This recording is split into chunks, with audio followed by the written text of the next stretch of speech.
With my recent attention focusing more on the Ravens' 2025 offensive potential, you may be under the misguided impression that I'm lacking enthusiasm for the Ravens' defensive potential for this upcoming season. That would not only be untrue and, as I stated, misguided, but there are several reasons that I believe the Ravens' defense in 2025 could be a clear improvement over last year's unit. As with every offseason, there is a turnover of talent, and I believe that the Ravens' defense is coming out on top entering the 2025 season. In this video, we're going to go over not only how the Ravens have improved in several areas from last year, but what expectations I have for this year's unit and why I believe they could be the number one defense in the league. Let's get to it.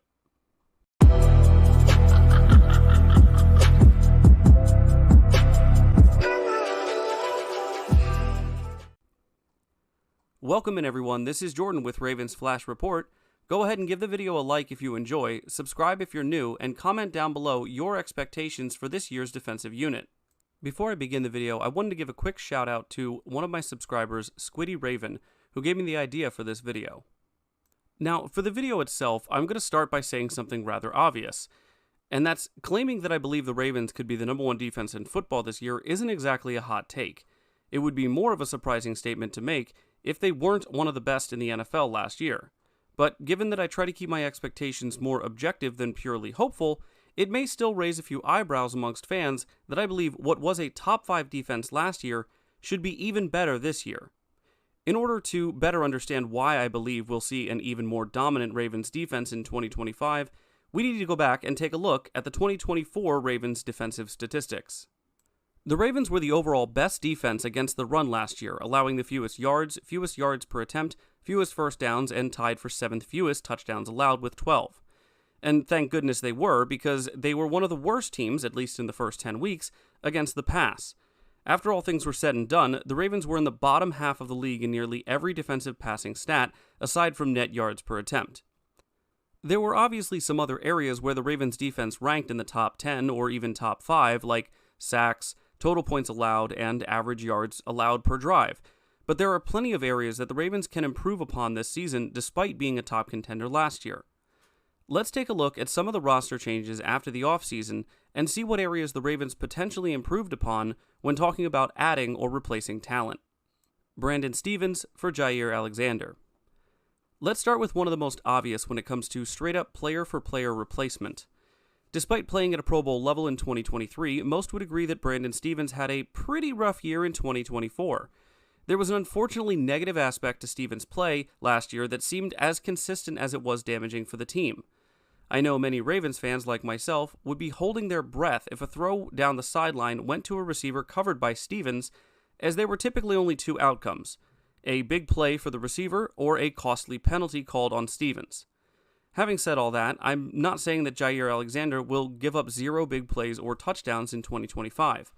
But the Ravens went from a weakness at outside corner with Stephens signing with the Jets to a strength in signing one of the best corners in the league when healthy.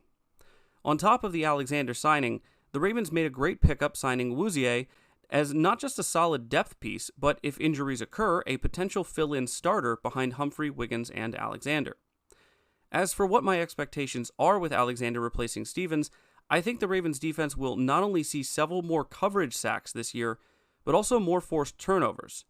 While Alexander's last fully healthy season was in 2022, he was an All-Pro, recording 14 pass breakups and 5 interceptions. One of the most agreed upon knocks against Stephens was his lack of ability to play the ball when it was in the air, and that has certainly not been the case when it comes to Jaire Alexander. Marcus Williams, Malachi Starks. The horrendous play leading to the mid-season benching and subsequent release of Marcus Williams was one of the bigger surprises to me in 2024. The immediate improvement of the secondary and defense as a whole by starting Ardarius Washington over Williams is reason enough for me to believe that our play at safety will improve. The unfortunate injury to Washington this offseason, however, does sting a lot, not only because of how well he played for us last year, but for Washington as a person, who many fans know worked as hard as anyone to get where he was as a former undrafted rookie and already dealing with injuries throughout his career. But even with Washington sidelined for what appears to be most of the 2025 season, the drafting of safety Malachi Starks out of Georgia with the 27th overall pick bodes well for the Ravens.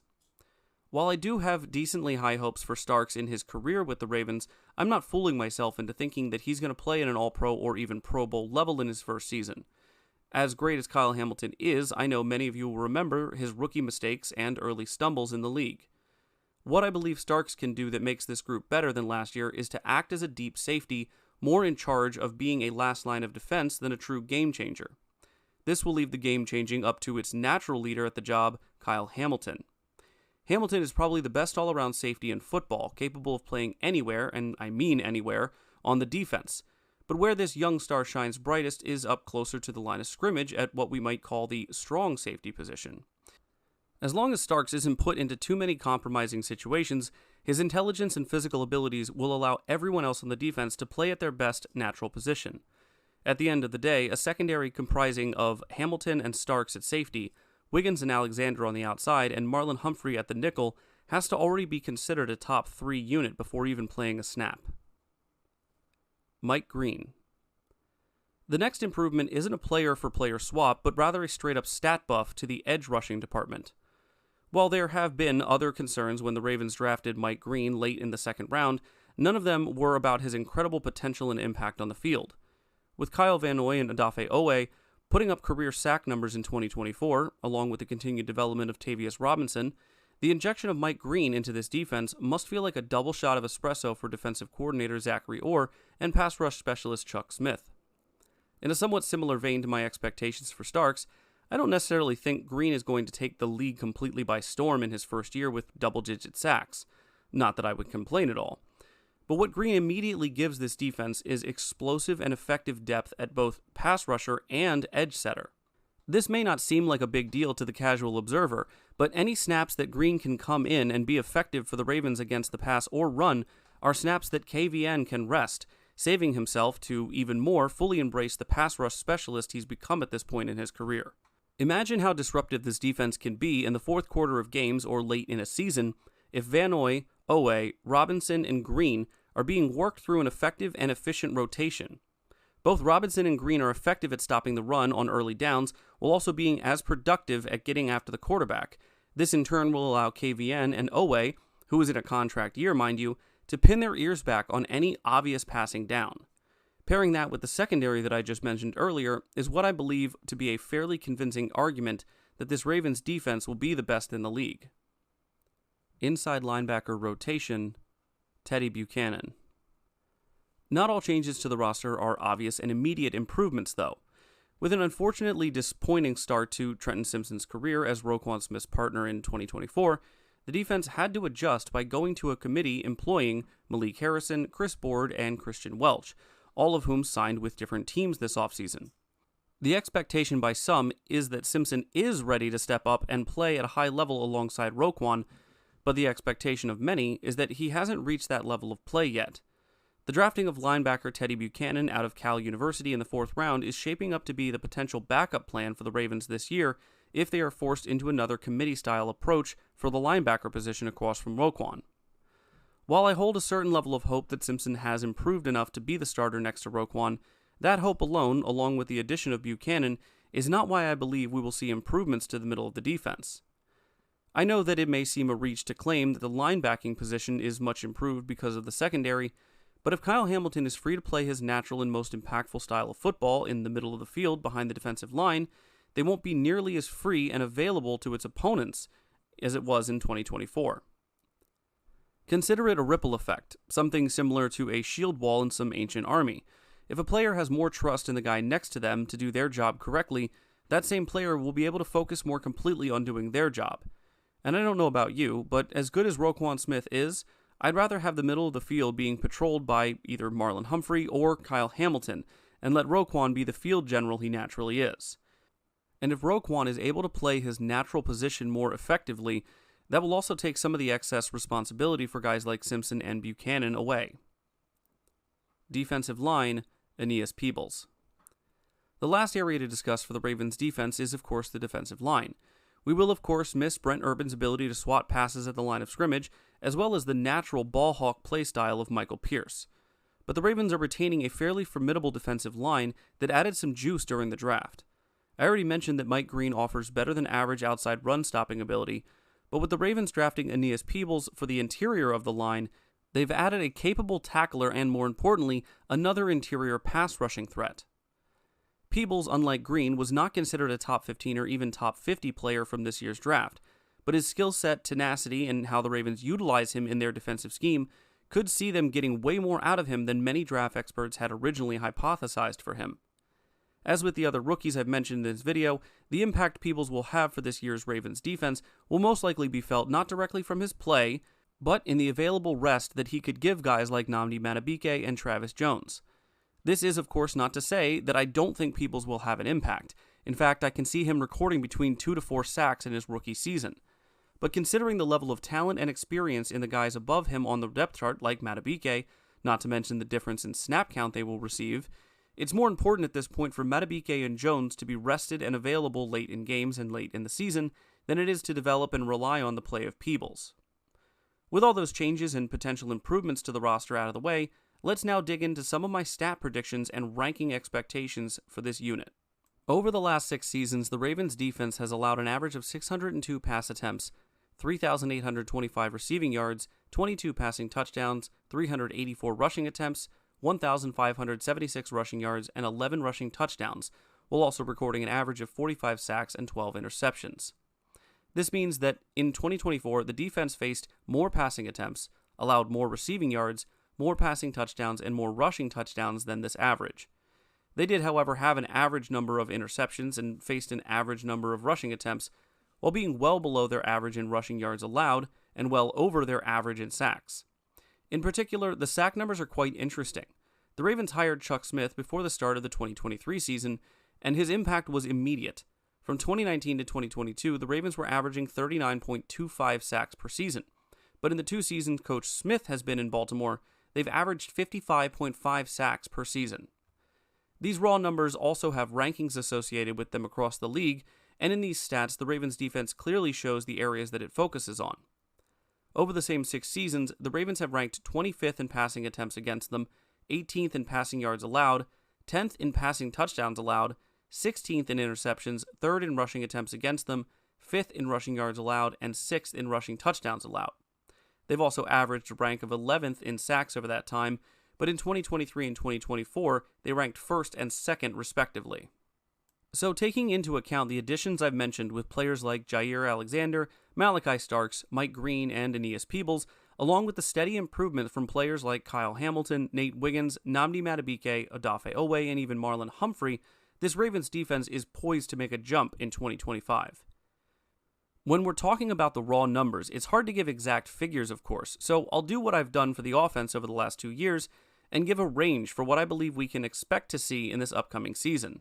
Starting with the run defense, I believe we will see a bit more attempts against us this year than the average, somewhere between 390 to 410.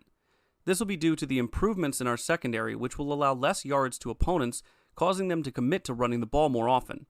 In 2023, the Ravens' opponents ran the ball 415 times against them, which is the highest amount since 2017. This coincides with the 2023 team allowing only 3,263 yards through the air, which was the lowest total that the team recorded since 2011. As far as rushing yards go, the increase of attempts will cause the yardage total to be a bit higher, but not significantly. I would expect to see something in the range of 14 to 1,600, which would be around 3.5 to 3.8 yards per attempt on average. What I don't see increasing with these rushing attempts is touchdowns allowed, which I believe the Ravens will allow 10 or fewer of in 2025. Both seasons in which opponents have ran the ball over 400 times against the Ravens in 2023 and 2022, they scored 6 and 11 touchdowns respectively. In the 4 other seasons, opponents have scored 12 rushing touchdowns or more. When it comes to the pass defense, I really think the improved secondary is going to cause a lot of problems for the Ravens' opponents.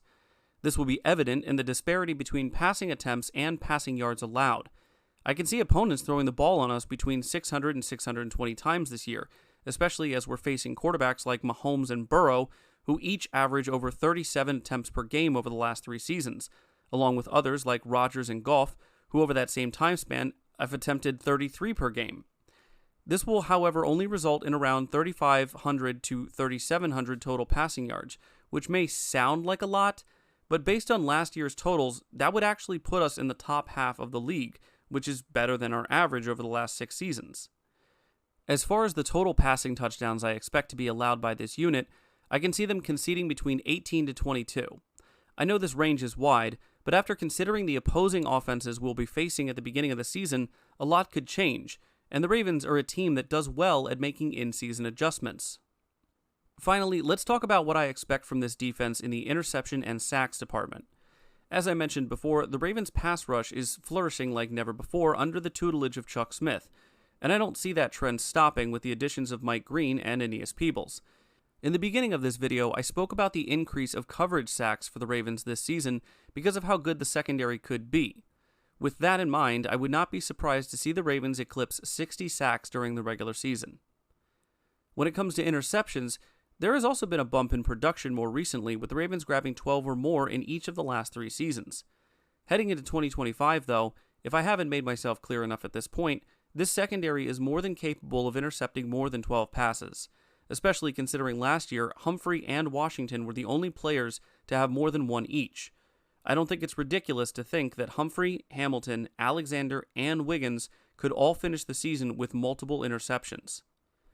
I don't know if they get as high as 18 like they had in 2023, but my expectations is somewhere in the range of 14 to 16. So here's everything laid out for you, and overall, I guess you could say that I have pretty high expectations for the defense this year.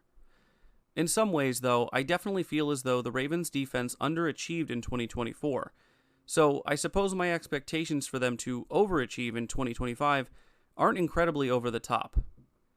At the end of the day, the Ravens have one of the hardest schedules in the league, especially in the first 2 months. But with the talent that remains on the team, along with the additions that they've made with both starting players and complementary depth pieces as well, I fully expect this defense to end the season unanimously agreed upon to be the best in the league. I really do hope you guys enjoyed this video, and I wanted to give Squiddy Raven another shout out for the suggestion on this one because it was a lot of fun to make.